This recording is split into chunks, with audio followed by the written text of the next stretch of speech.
अस्सलाम वालेकुम, welcome to my YouTube channel. I hope कि आप सब खैरियत से होंगे। आज मैं आपको खालिस देसी घी बनाना सिखा रही हूँ जो कि इजीली घर पे बना सकते हैं। एक्चुअली बाहर के देसी घी एक तो एक्सपेंसिव मिलते हैं हमें, और दूसरा ये कि हमें डाउट रहता है कि पता नहीं देसी घी खालिस है भी कि नहीं। करना ज़्यादा कुछ भी नहीं होता, बस इतना ही करना है कि घर के दूध में बलाई को सेपरेटली बोल में इकट्ठी करके फ्रीज करते जाएं। जैसे ही बलाई ज़्यादा जमा हो जाए तो इसी से देसी घी बना लें। आज की वीडियो स्टार्ट करते हैं और स्टेप बाय स्टेप सब कुछ डिटेल में मैं बताती हूँ। ये है जी बलाई जो कि मैंने फ्रीजर से निकाल के रख दी है।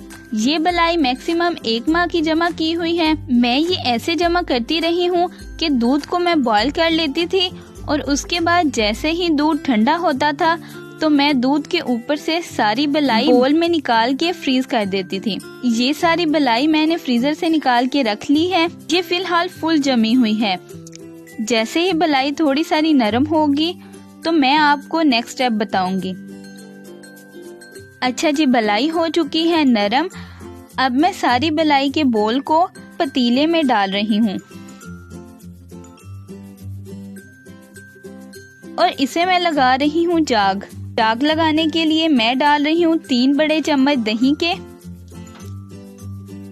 और इसे अच्छे से हिला के कवर करके ओवरनाइट के लिए छोड़ रही हूँ। ओवरनाइट जाग लगा के रखने के बाद अब मैं निकाल रही हूँ मक्खन। अच्छा जी, ये है मेरे पास मक्खन निकालने वाली मशीन और मैं इसमें जाग लगाई हुई बलाई को ऐड कर रही हूँ।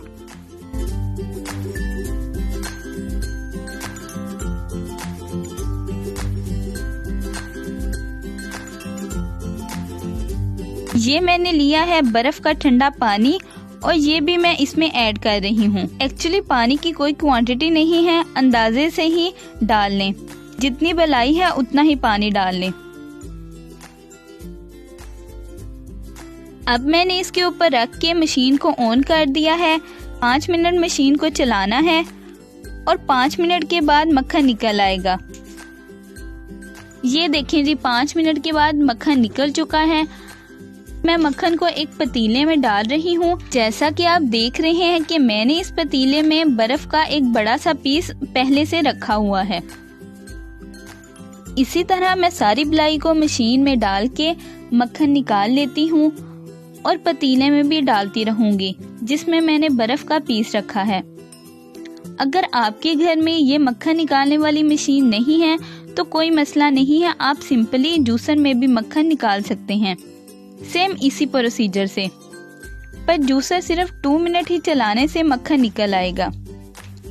ये देखें जी, मैंने सारा मक्खन निकाल के बर्फ वाले पतीले में डाल लिया है, लेकिन अभी पूरी तरह मक्खन तैयार नहीं हुआ, जस्ट मक्खन प्रोसीजर में है।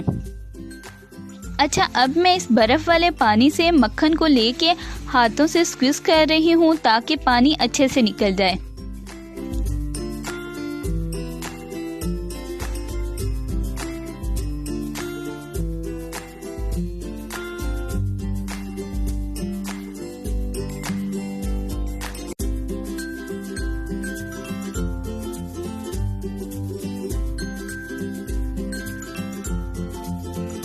ये देखिए जी, मैंने सारा मक्खन स्क्वीज कर लिया है।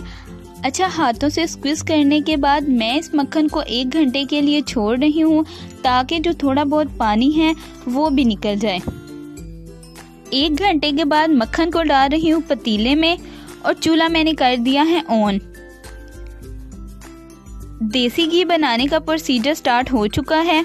जैसे ही इसमें उबाल आएगा तो मैं चूल्हे की फ्लेम स्लो कर दूंगी। ये देखें जी, उबाल आना स्टार्ट हो चुका है और मैंने चूल्हे की फ्लेम स्लो कर दी है और अब ये इसी स्लो फ्लेम पे पकेगा मैक्सिमम 1 से 1.5 घंटा। लेकिन इस बात का ख्याल रखें कि इसे बहुत ज़्यादा नहीं पका देना, इससे होगा ये कि देसी घी का कलर बहुत ज़्यादा ब्राउन हो जाएगा। अच्छा जी, देसी घी तैयार हो रहा है स्लो फ्लेम पे। आप अगर मेरे चैनल पे नए हैं और अभी तक आपने मेरे चैनल को सब्सक्राइब नहीं किया तो जल्दी से मेरे चैनल को सब्सक्राइब कर दें और बेल आइकन लाजमी प्रेस कर दें ताकि मैं जो भी वीडियो अपलोड करूं वो आप तक पहुंचती रहें। देसी घी रेडी हो गया है और चूल्हा मैंने कर दिया है बंद। अब मैं देसी घी को छान रही हूँ ताकि जो वेस्ट मटेरियल रह गया है वो सेपरेट हो जाए।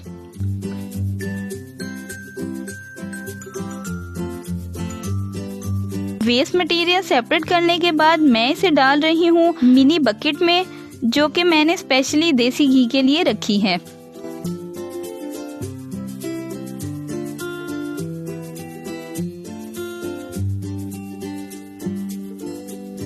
ये देखें जी, खालिस देसी घी तैयार है। और अगर मैं क्वांटिटी का बताऊं तो ये तकरीबन 2 किलो है। आप भी इसी तरह घर में देसी घी बनाएं। थोड़ी मेहनत तो ज़रूर है, पर मेहनत के बदले एक खालिस चीज़ मिल जाए तो क्या ही बात है। मेरी इस वीडियो को लाइक ज़रूर कीजिएगा।